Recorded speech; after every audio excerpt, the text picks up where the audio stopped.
Hi, everybody, and welcome to the Eddie Sutton Show. I'm Robbie Robertson, along with Oklahoma State head basketball coach Eddie Sutton.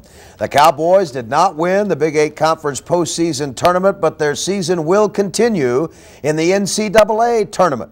Now, while in Kansas City, the Cowboys beat Kansas State, then lost to Missouri, and then learned that they will play New Mexico in the first round of the NCAA tournament in College Park, Maryland. So, Coach, it's been a busy past few days. Have you had time to digest all this? What are your thoughts about the developments over the past few days? We were disappointed that we were beaten by Missouri, but it was a great basketball game. As I stated in the press room after we had lost, if you weren't emotionally involved, to watch Oklahoma State play the University of Missouri in the semifinals in the Big 8 had to be a wonderful experience, because great basketball, a thrilling game, 2 overtimes.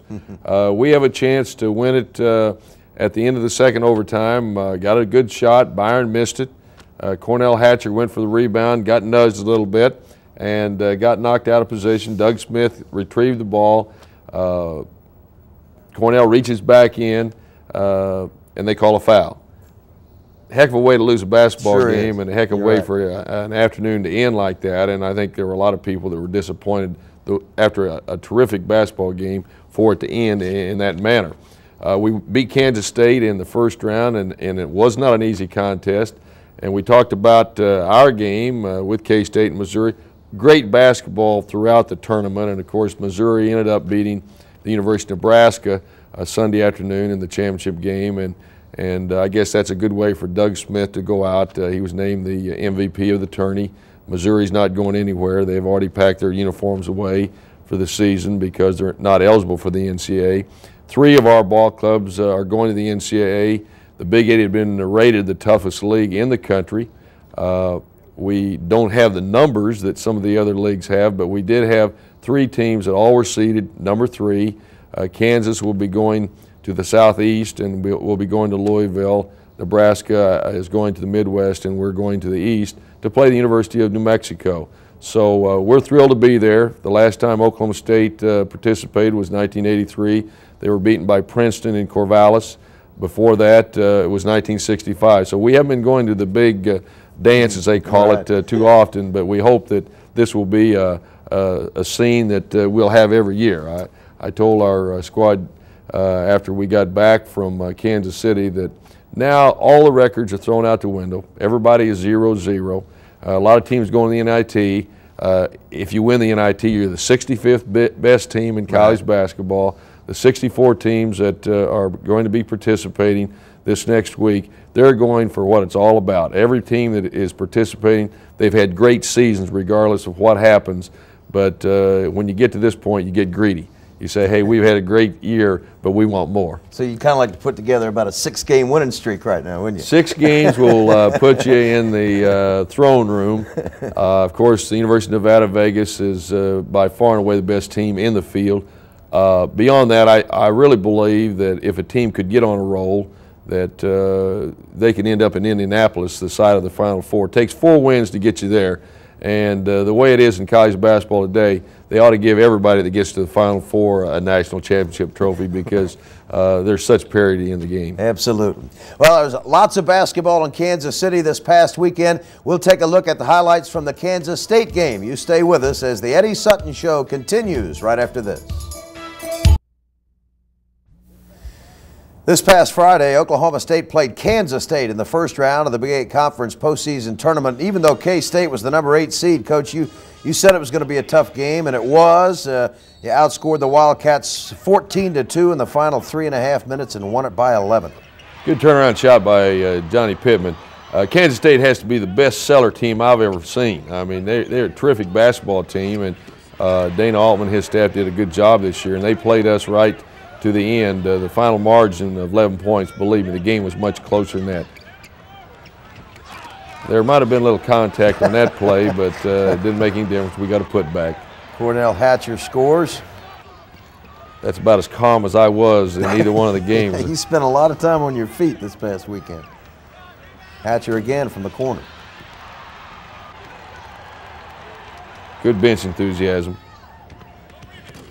We struggled a little bit in the first half. I didn't think we were quite as sharp. The second half we played much better. and did so with Byron Houston on the bench for a large part of the ball game. Good turnaround shot there by Johnny Pittman. Byron ran into foul trouble. Darwin drives in there. Good defense by the Wildcats. 3 guys converge, stop the drive, and somehow Darwin gets the ball off to Byron. Here we see a replay of that. You'll see the defense collapse. Somehow he gets that ball through there, and Byron is able to retrieve it, go up. He gets fouled, and now has an opportunity to go to the line, hit the free throw for a 3-point play. That's Delaware missing his shot. Delaware led their ball club with 20 points. Good play by Darwin on a drive to the basket. They didn't allow the basket, but it was a good drive by Darwin. We'll take another look at it here. He's tough coming one-on-one like that. Very quick moves with the basketball. Inconsistency in making that call. I've seen that play in the tournament where they called the basket good, and on that particular play they didn't. That's what makes it very difficult for players when officials don't call the game the same all the time.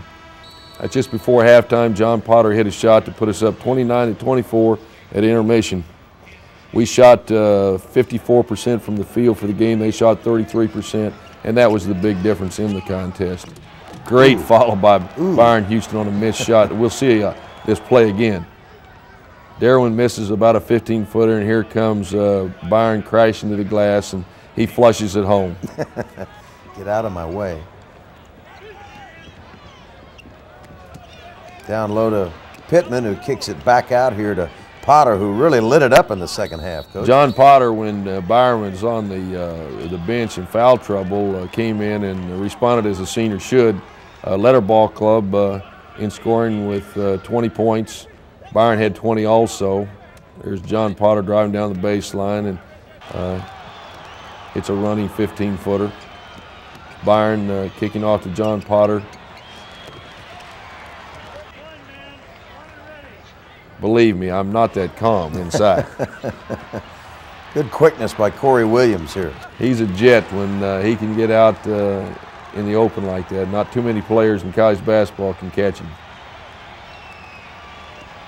John Potter, when he gets to run a fever like that, you better get him the basketball because he's a little streaky, but an excellent shooter from long range. Good drive by John Potter. Kansas State managed to hang in the ball game. Potter was matching him basket for basket. Here he is again. A 3, as you could tell. Sean dribbling the basketball, nice pass inside to Johnny Pittman. He converts, and John is shooting the free throws better. Yes, he is. Even when he misses, they look much better. Now you can see down in the lower right-hand corner there, time left in the ball game. Great ball movement. Sean with a 3.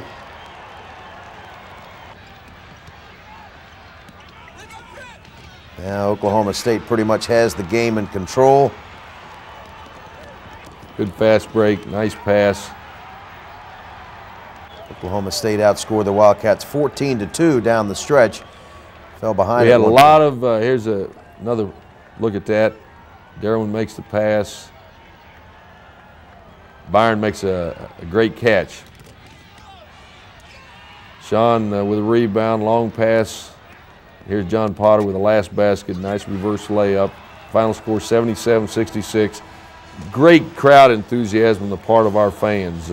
We didn't have the numbers that University of Kansas, University of Missouri, some of the schools that are a little closer, but we had a lot of support. You bet. I just came out and I tried to get up some shots early in the second half and get a couple down. That always makes it easier if you get your first couple down. And when Byron went out of the game, I knew that somebody was going to have to step up and do something to spark the team a little bit. And fortunately, the best thing I do is shoot the ball. And fortunately enough for me and the rest of our team, the shot was going in, and we held them off until Byron got back in the game, and then things took care of themselves. You know, interestingly enough, after the ball game, members of the media also asked John about how his game is different from the last time he was in Kemper Arena. And he made a real positive answer there, Coach. this has to be one of his better efforts, was it not, as a Cowboy? I would think it would be one of the best games that John played all year, and in a very important ball game. Right. Because if we don't win that game, then we're ousted out of the Big 8 tourney. He also praised our assistant coaches in teaching him what discipline meant, and he has matured a great deal, not only on the floor but off the floor as well. He mentioned this new sheriff in town. That brought a lot of laughter when he said that. He was calling me the new sheriff when I came to town, and said we knew right away there was going to be a new set of rules. And then he went on and he mentioned the word discipline, and he better understands discipline today than he did when school began. Well, it was an outstanding team effort as Oklahoma State beat Kansas State by 11, 77-66. The next game was the next day against the Missouri Tigers. We'll have highlights of that game right after this. The victory over Kansas State put the Cowboys in the semifinals against eventual tournament winner Missouri. The game against Missouri, one of the most exciting basketball games you'll ever see. Oklahoma State came from 16 points down. They went to double overtime before Missouri finally won it, Coach. This is the beginning of the ball game. First possession by the Cowboys, and good pass into Byron, and he turns and hits 2 points. He had 35 for the game, also had 16 rebounds. Great performance. Good steal by Byron, off to Darwin, lead pass to Sean, and Sean's open from three-point range and drills it. So we jump out on the Tigers 5-0, and it looked like to me that we were ready to play, but they came right back on us.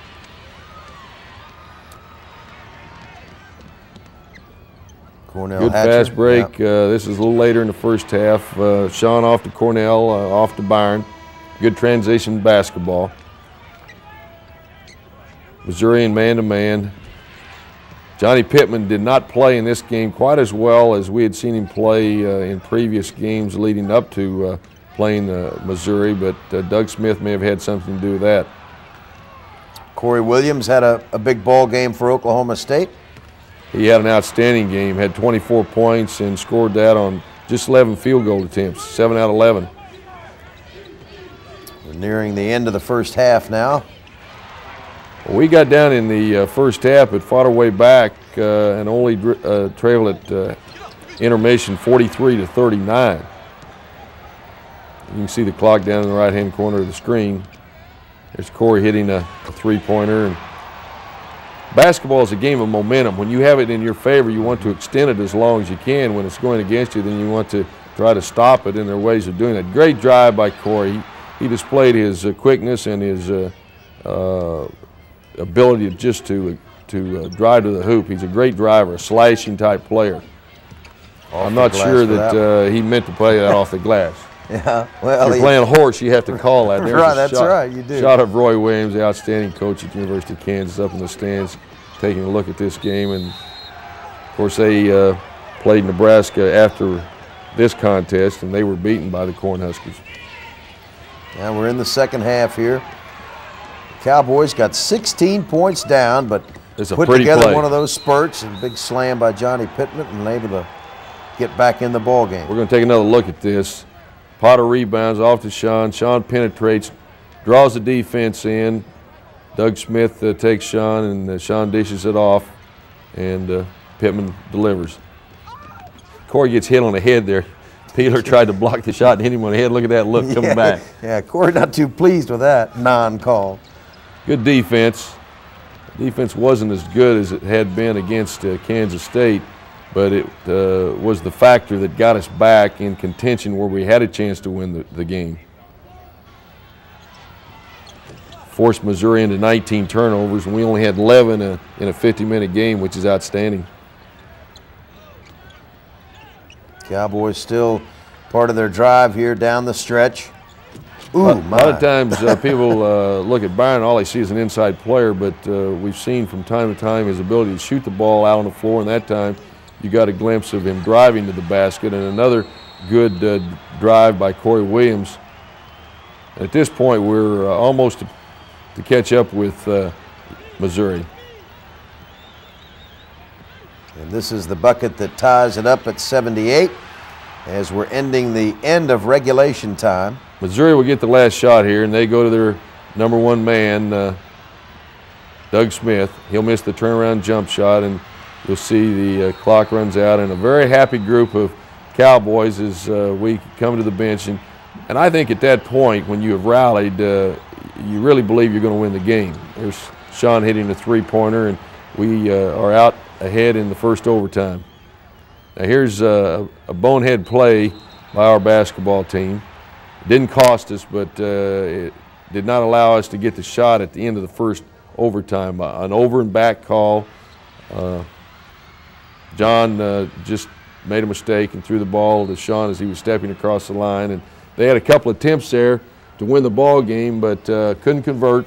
And now we go to the second overtime, and by this point, the crowd, the players, and the coaches were a little exhausted. Yeah, it's been a pretty long, emotional day. Potter hits a bucket there, and Oklahoma State's, I believe that brought it even at 92. Now we go down to the final seconds of the game. Well, you'll see in the screen here, watch, there's a little bit of a push there by Doug on Cornell, number 24. We felt like that Cornell should have been going to the line there, and there was a no call, and then he reached in and fouled Doug. And being the All-American that he is, he went down and hit both free throws. There's 2.8 seconds left. We inserted Burbank, and we tried to throw the ball long.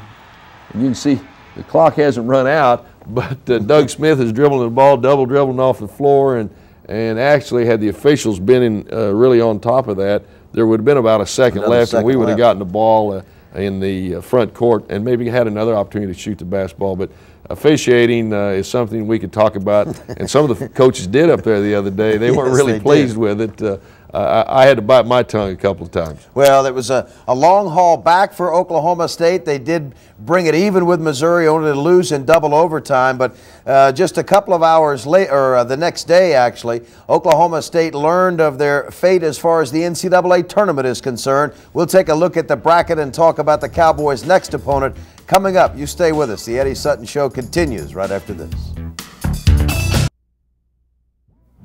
This past Sunday, the NCAA pairings were announced. We'll take a close look at the East Regional here in just a second. That's where Oklahoma State will be. Let's talk about the Southeast Regional first. The top four teams in the Southeast: Arkansas, Indiana, Kansas, and Alabama.